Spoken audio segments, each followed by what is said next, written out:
At the beginning of the story, we see a boy named Billy, who is a boxer living on an island. He boxes in underground arenas. He's a good boxer, but he doesn't get opportunities for official matches. Frustrated with the meaningless environment, he starts doing drugs to fuel his addiction. He keeps fighting in underground matches. Even when he takes brutal beatings, he keeps going back to the ring, just to earn money for his next high. Soon, Billy is arrested for stolen goods and possession of an unlicensed weapon. He is handed over to a judicial system that neither understands his language or his condition. No lawyer, no support, no mercy. Billy is sentenced to prison in Klong Prem, one of the most notorious and overcrowded jails in the world. As he enters, Billy loses all sense of identity and protection. He is thrown into a suffocating, filthy, overpacked cell. The heat is unbearable. The air reeks of sweat, blood, and despair. On the floor, he sleeps shoulder to shoulder with others. On the very first night, he sleeps next to a rotting corpse. In this prison, real power doesn't lie with the guards. It lies with the dangerous inmate leaders. Billy's cell is ruled by Kang, a cruel and cunning prisoner who runs his cell like a kingdom of terror. Billy's early days are full of torment. He witnesses a fellow inmate being sexually assaulted at knife point.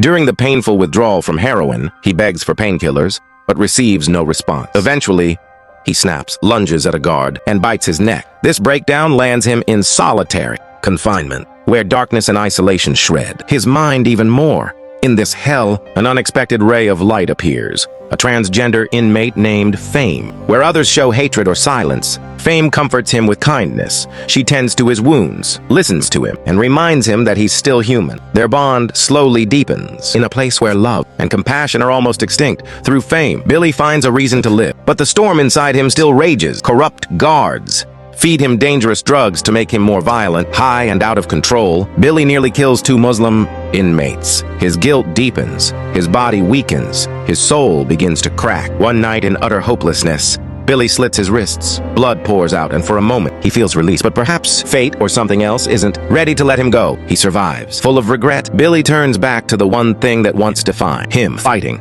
At Fame's encouragement, he joins the prison's Muay Thai boxing team. Training is brutal, the rules are ruthless, but it gives him purpose, focus, and a path to rediscover himself. In his first official match, wounded but determined, Billy fights with everything he has and wins. Seeing his natural talent and indomitable spirit, the prison warden Precha transfers him to a special boxing wing. Billy becomes the first foreigner in Klong Prem to represent the prison in Thailand's national Muay Thai championship for inmates. This time, Billy finds a new family. Among the other boxers, he's no longer just a junkie or an outsider. He's a teammate. He earns their respect, gains friendships, and even gets a tattoo on his back, a symbol of his new identity. But danger still lurks. Kang and his gang threaten him. If he loses the tournament, he'll be killed with a poisoned needle. Billy's body is now breaking down. Years of drug abuse have left him hollow inside. He has developed a hernia, and the next match could kill him. But he steps into the ring, not for fame, not for freedom, but for the redemption of his soul. The fight is intense. His opponent targets his injuries, breaking the rules. Every punch feels like fire. But Billy endures. Bloodied, breathless, he recalls every lesson he's learned. And then, with lightning speed, he delivers a spinning back elbow that knocks his opponent out cold. He wins. The crowd erupts. His teammates lift him on their shoulders. And then he collapses. Vomiting blood, he's rushed to the hospital. Machines, tubes, a lonely room. When he regains consciousness, Billy runs again, like always. Half conscious, he disappears into the lights of Bangkok. But something has changed. He stops. He turns around, and he goes back. Not just to the hospital, but to a new life. After his transfer, he gets to meet his father, played by the real Billy Moore himself. They exchange no words, just a long, heavy glance, full of regret, forgiveness, and perhaps new hope. Billy Moore spent 3 years in Klong Prem, was transferred to the UK, and was finally released under a royal pardon in October 2010. Since then, he has dedicated his life to helping people battling addiction, working in rehab centers,